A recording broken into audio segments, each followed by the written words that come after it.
हमारे ब्रज में गाते हैं, कन्हैया कन्हैया पुकारा करेंगे, लताओं में ब्रज की गुजारा करेंगे।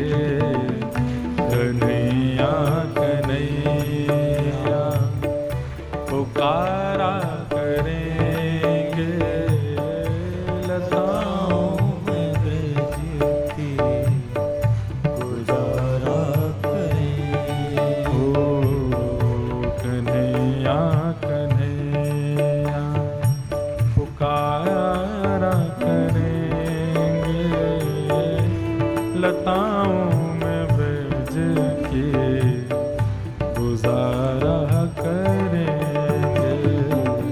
कन्हैया कन्हैया पुकारा करेंगे, लताओं में ब्रज की गुजारा करेंगे। ओ कहीं तो मिलेंगे वो बांके बिहारी, कहीं तो सब लोग गाओ, वो बांके बिहारी। ओ कहीं तो मिलेंगे वो रमण बिहारी, कहीं तो मिलेंगे वो रमण बिहारी। ओ उन्हीं के चरण चित्त लगाया करेंगे, उन्हीं के चरण चित्त लगाया करेंगे। कन्हैया कन्हैया पुकारा करेंगे, लताओं में ब्रज की गुजारा करेंगे। कन्हैया कन्हैया पुकारा करेंगे, लताओं में ब्रज की गुजारा करेंगे। बोलो भक्त वत्सल भगवान की। मीठी मीठी करताल बजाओ।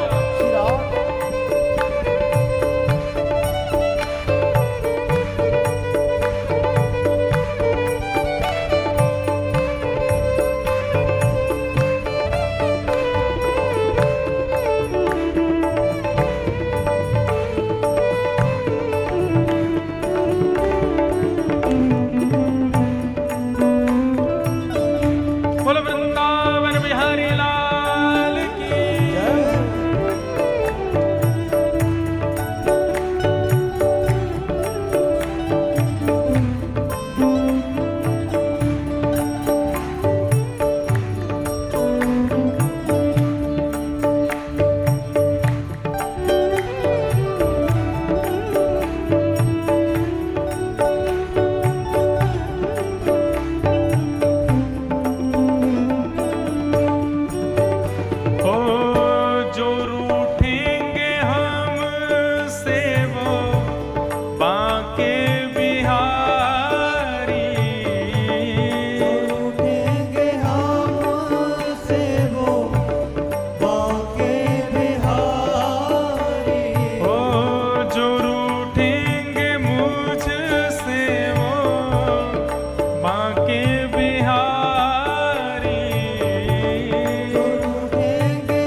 से कछु ना काजा। ये नेता लोग रूठते ही रहते हैं, रूठने दो, रूठे चाहे राजा वासे कछु ना काजा। एक तू ही महाराजा और कौन पास जाएंगे। रूठे चाहे भाई, घर में बड़े लोग भाई बड़े रूठते हैं। कभी बड़ा भाई रूठ गया, कभी मझला भाई रूठ गया, कभी बुआ के बच्चे रूठ गए। रूठे चाहे भाई वासे कछु ना भलाई, एक तू ही है सहाई और कौन को सराएंगे। रूठे चाहे मित्र और शत्रु आठों याम, एक तेरे चरणन के नेह को निभाएंगे। क्यों? क्योंकि जग सारा झूठा, एक तू ही है अनूठा। रूठ जाए चाहे सारा जग, पर तू ना रूठा चाहिए। सब रूठ जाओ, लेकिन हमारे ठाकुर जी कभी हमसे रूठे ना, और कभी रूठ जाए तो चरण पढ़ के उनको मना लेना। जो रूठेंगे हमसे वो बांके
आए एक मुस्लिम, उनका नाम क्या था? रसखान। महाराज रसखान कौन थे पता है आपको? बादशाह के महामंत्री थे। आगरा से दिल्ली जा रहे थे तो बादशाह ने केवल इतना कह दिया, रसखान मैंने सुना है बीच में एक वृंदावन नाम का शहर पड़ेगा, वहां पे कोई टेढ़ी टांग वाला रहता है, उससे बच के रहना, छोटा सा बालक है। अब तो रसखान बोला, बोले मैं इतना पराक्रमी इतना बलवान एक छोटे से बालक के चंगुल में फंस जाऊंगा मैं? राजा भी विचार नहीं करते, बताओ मुझसे कह रहे उस बच्चे से बच के रहना। अरे कोई बच्चा मुझको कैसे परास्त कर सकता है? जैसे ही वृंदावन आया, अब तो रसखान के चिंतन में वही चल रहा था। बच्चा टेढ़ा सा, सांवला सा, पीली पीतांबरी पहनता है। चिंतन करते करते करते इतने में ही त्रिभंग लली श्याम सुंदर रसखान के सामने खड़े हो गए और एक क्षण खड़े होने के बाद तुरंत अंतर ध्यान हो गए। बस रसखान बावला हो गया। यमुना जी में स्नान करे, पूरे ब्रजरज को तन पे लपेट करके घूमे। एक दिन बादशाह ढूंढता ढूंढता पहुंच गया। बोले अरे रसखान। बोले कौन रसखान? बोले तुम रसखान? बोले मैं रसखान नहीं हूं। बोले तो फिर कौन हो? बोले मैं तो ब्रजमंडल की एक गोपी हूं, श्याम सुंदर को खोज रही हूं। राजा बोला ये पागल हो गया, हमारे मतलब का नहीं है। वो रसखान क्या लिखते हैं? बोले भक्ति में इतनी सामर्थ्य है कि ताही अहीर की छोहरिया छचिया भरी छाछ पे नाच नचायो। ये अहीरों की लड़कियां छोटे से मटके में भरे हुए छाछ के पीछे जगत नियंता जगन्नाथ को नृत्य कराती हैं। ये सामर्थ्य इनको कहां से मिली? बोले भक्ति से प्राप्त है। इसीलिए कह रहे हैं भक्ति यदि हमारे पास आ जाए तो हम गाएंगे, हम ताली बजाएंगे और ठाकुर जी नृत्य करेंगे। जब भी कीर्तन होता है तो क्यों कहते हैं ताली बजाओ, उच्च स्वर में गाओ? क्योंकि हम तो गाते हैं, करताल बजाते हैं, नृत्य श्याम सुंदर करते हैं, इसलिए कहते हैं करताल बजाओ। उन्होंने नचाए हैं ब्रह्मांड सारे, उन्होंने नचाए हैं ब्रह्मांड सारे, पर मगर अब उन्हें हम नचाया करेंगे, मगर अब उन्हें हम नचाया भाव से गाओ। ओ कन्हैया कन्हैया पुकारा करेंगे, लताओं में ब्रज के गुजारा करेंगे। कन्हैया कन्हैया पुकारा करेंगे, लताओं में ब्रज की गुजारा करेंगे। लताओं में ब्रज के गुजारा करेंगे, लताओं में ब्रज की गुजारा करेंगे। श्री वृंदावन बिहारी लाल की